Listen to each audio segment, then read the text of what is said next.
Sir diarrhoea, cholera, typhoid, তারপরে হলো আমাশয়, তারপরে ডার্মাটাইটিস। মানে ডার্মাটাইটিস বলতে হচ্ছে চর্মরোগ, তাই না? চামড়ার রোগ। হ্যাঁ। আচ্ছা, সরকারের কর্তৃক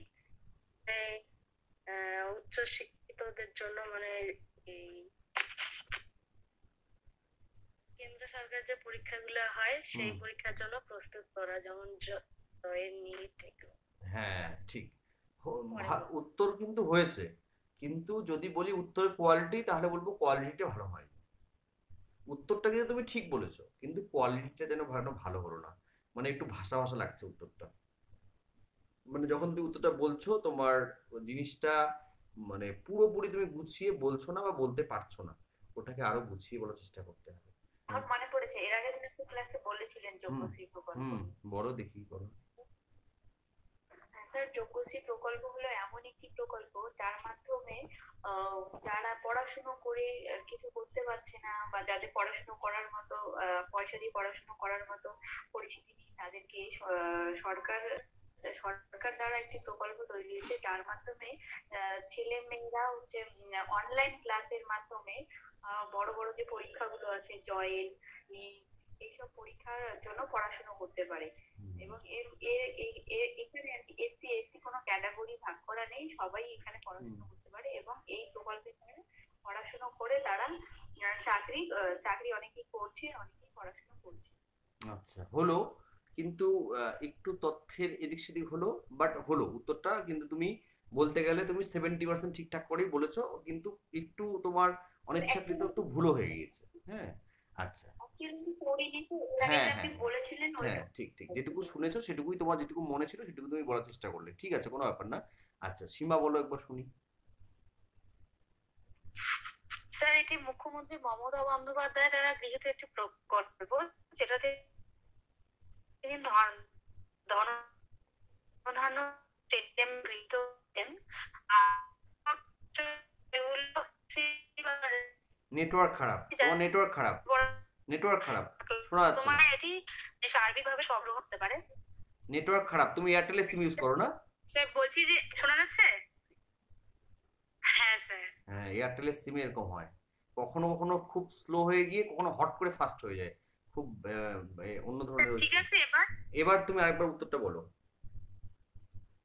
হ্যাঁ স্যার, বলছি মুখ্যমন্ত্রী মমতা বন্দ্যোপাধ্যায় দ্বারা গৃহীত এটি একটি প্রকল্প, যেটা ধনধান্য স্টেডিয়ামে তিনি গ্রহণ করেছিলেন। পূর্ববর্তী বছরগুলোতে এগুলো এসসি এসটি মানে তপশিলি জাতি যারা পিছিয়ে ছিল, সেই সম্প্রদায়ভুক্ত ছাত্রছাত্রীদের জন্য ছিল, যারা জয়েন্ট নিট এই সমস্ত পরীক্ষার জন্য তারা প্রিপারেশন নিতে পারবে।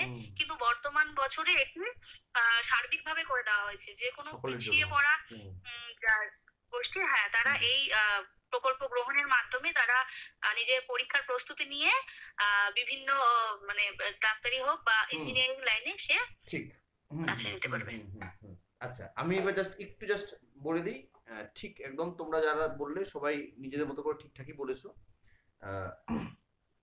তাহলে যোগ্যশ্রী প্রকল্পটা হলো মুখ্যমন্ত্রী মমতা বন্দ্যোপাধ্যায়ের দ্বারা চালু করা একটি প্রকল্প। একটা শব্দ শুধু মনে রাখবে, যেই প্রকল্পগুলো মানে পশ্চিমবঙ্গ সরকারের, মানে যেই প্রকল্পগুলোর পেছনে শ্রী শব্দটা লাগানো রয়েছে, সেই প্রত্যেকটা প্রকল্প মুখ্যমন্ত্রী মমতা বন্দ্যোপাধ্যায় চালু করেছেন। তো এটা সম্বন্ধে একদম কনফার্ম থাকবে যে এটা রাজ্যের পশ্চিমবঙ্গ সরকারের প্রকল্প এবং সেটা মমতা বন্দ্যোপাধ্যায় চালু করেছেন। তাহলে আমরা যে কোনো সবুজশ্রী বলো, রূপশ্রী, যজ্ঞশ্রী, কন্যাশ্রী, যত ধরনের শ্রী আছে, এগুলো নিঃসন্দেহে আমরা কিন্তু বলবো যে পশ্চিমবঙ্গ সরকারের, এবং সেটা হচ্ছে মুখ্যমন্ত্রী মমতা বন্দ্যোপাধ্যায় চালু করেছেন।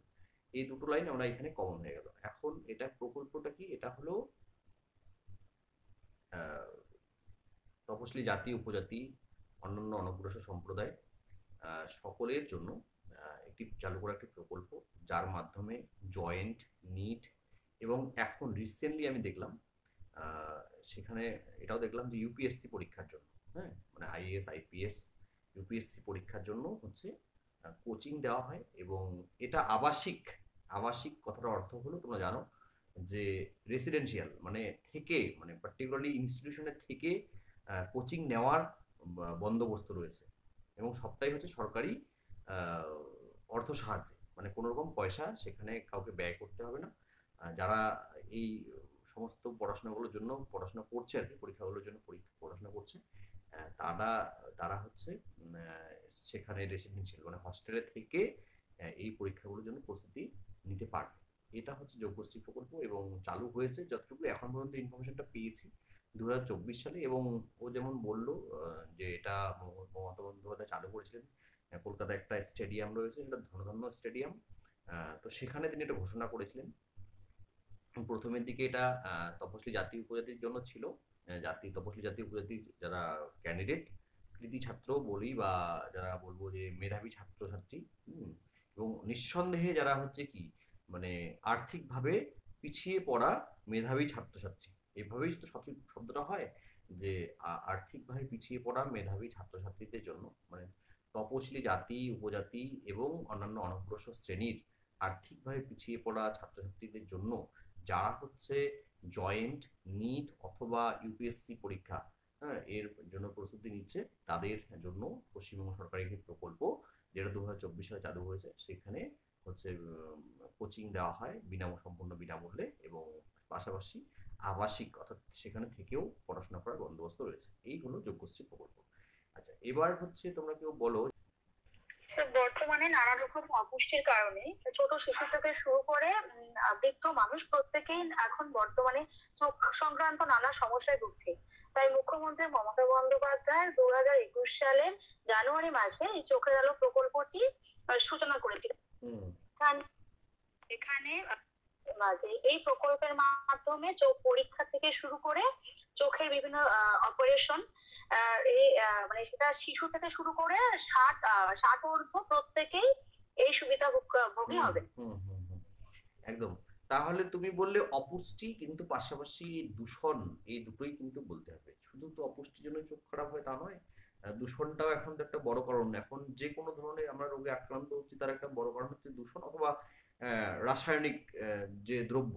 তো এখানে মোটামুটি দুটো জিনিসের মেনশন করা আছে। একটা হলো যে বাড়তে থাকা দূষণ এবং অপুষ্টিজনিত কারণে শিশু থেকে শুরু করে বড়দের অনেকেরই এখন চোখের সমস্যা দেখা যাচ্ছে। এবং এই যে সমস্যা, এগুলোর বিষয়ে যত্নবান হতে গিয়ে মমতা ব্যানার্জি অমুক সালে, পার্টিকুলারলি সালটা 21 রয়েছে, ওটা কেউ 15 বলছে, আমি করে দেখে নেব। তো এত সালে চোখের আলো প্রকল্প সূচনা করেন। এবং এই প্রকল্পে যেটা করা হয় যে সম্পূর্ণ সরকারি সহায়তায় হচ্ছে চোখের ছানি অপারেশন যেমন ঠিক করা হয়, ঠিক তেমনই চোখের অন্যান্য যে অসুবিধাগুলো রয়েছে সেগুলো হচ্ছে এই প্রকল্পের আওতায় চিকিৎসা করা হয়।